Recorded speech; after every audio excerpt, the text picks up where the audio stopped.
Hi there, and welcome to the Shepherd Project Ministries podcast or web blog, or I don't know, whatever you want to call it. A couple of weeks ago I was speaking at a church and I was asked to address their youth ministry team, and the question they asked me to talk on was the subject of what is one of the most important keys to effective ministry in the 21st century. I thought that was a pretty good question, and I wanted to share what I felt like God led me to say at that meeting. I'm not saying this is necessarily the key to effective ministry, but I do think that it's one of the keys to effective ministry in the modern world. And that is that we have to come to grips with the fact that we are living in a world that is both shrinking and flattening. You know, what I mean by shrinking, obviously, is just that it's getting smaller. I mean, I think we see evidences of this all the time. You know, you have pen pals across the world, and we used to have pen pals, but, you know, you'd spend weeks sometimes waiting for a letter to go back and forth between these places. Now, you know, people have email pen pals, and it's an instantaneous kind of thing.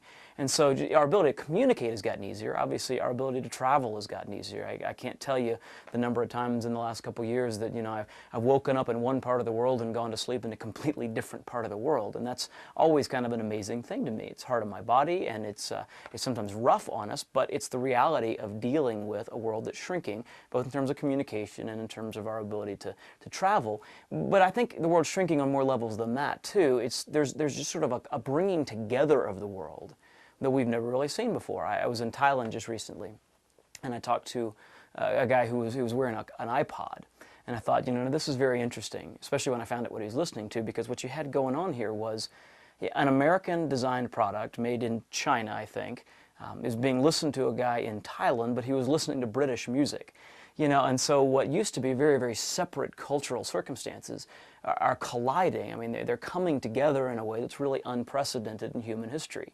In a lot of ways, that's neutral. I think the examples that I've just described are completely neutral. They're not good or bad. They're just the ways that we live in the modern world. You know, there's a downside to this kind of a thing, though, and that is that what used to be the problems of those people over there is now our problem. And it's become very, very difficult to isolate ourselves. And I'm not suggesting that we should isolate ourselves generally.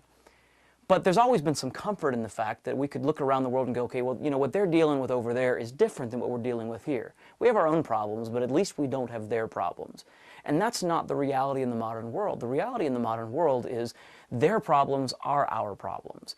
There's really no place that you can go to find yourself untouched by the kinds of issues and struggles that people are facing all over the world. I was speaking at a youth conference not too long ago, and I had a girl come up to me between sessions and wanted to know if she could talk. And as we began to talk, she laid out what she was struggling with, and I wanted to share it with you because I think it illustrates this issue that there are no more us and them problems, there's only our problems.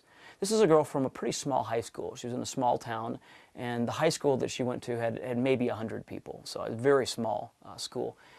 When I asked her what the problem was she was dealing with, she said, well, you know, there's like 6 of us. I have 5 friends, and we're really close to each other. But she said 4 out of my 6 friends are gay. I mean, they're homosexuals. They're at least oriented in that direction, kind of struggling through that kind of a thing. And I said, well, that's interesting. I mean, 4 in a high school of 100, that's a lot. And she said, well, they're not the only ones. I mean, there's at least, and she kind of thought through it and said, I mean, there's at least 6 more that I know of in my high school. And I thought, wow, you're talking about 10 people in a high school of 100 that are claiming to be homosexual. Now, I realize that the Kinsey study years ago indicated that 10% of the population is homosexual, but that's a study that's been completely discredited. It just didn't match up. Its research was very, very bad. And so 10% is pretty high, but that's not what's interesting to me. What's more interesting to me is that I think if you went back 20 years ago and you went to the big cities, it would probably be pretty common in a high school to find, you know, maybe even 10% of the high school population that was dealing with, you know, actively dealing with the issue of homosexuality. But if you went into small-town America, that is not what you would find.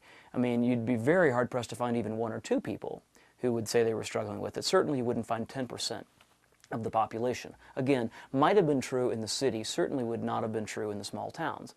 But you see what's happened. The percentages in the small towns now match up to the percentages in the high schools, in the bigger cities. And so, you know, the temptation for church leaders has been to say, well, you know, the big cities have to deal with this and this and this issue, but here in the smaller towns, we don't have to deal with that stuff. That's just not true anymore because the world is shrinking. The issues that they're dealing with over there are now the issues that we're dealing with here. It happens on an international scale. When I was in the Ukraine not long ago, And I was just talking to some pastors about the kinds of issues they're struggling with in their church and what it looks like to do ministry in the modern world. And I was really struck by how many of the issues that the Ukrainian churches are dealing with are the same kinds of issues that we're dealing with in the American church, because again, the world is shrinking. And so it's very difficult now to convince yourself, unless you really have blinders on, it's very difficult to convince yourself that, you know, we're dealing with things here that are fundamentally different than the things they're dealing with over there. You can't write off the issues they're dealing with, you know, over there or wherever it is you define it, whether it's the big city or internationally or in the Southwest or on the East Coast or the West Coast. You can't write those kinds of issues off anymore because of the issues we're all having to deal with. And so I say the world is shrinking, and we've got to come to grips with that fact. You know, it wasn't at all uncommon even a few years ago that, you know, the youth ministries that were equipping their students to interact with and deal with questions about other religious systems, whether it was Buddhism or Islam or Scientology or whatever, the ministries that were equipping their students to deal with those were the exception. They were sort of cutting edge. But that can't be the case anymore. I mean, even the small town churches realize, you know, we've got an issue going on in our own town where Buddhism is coming up, or where, you know, Islamic families have moved into town and our students are asking questions. And so, you know, it's no longer, you know, the cutting edge ministries that deal with, you know, multi-religious apologetic kinds of stuff. Everybody has to deal with it because, again, I think the world is shrinking.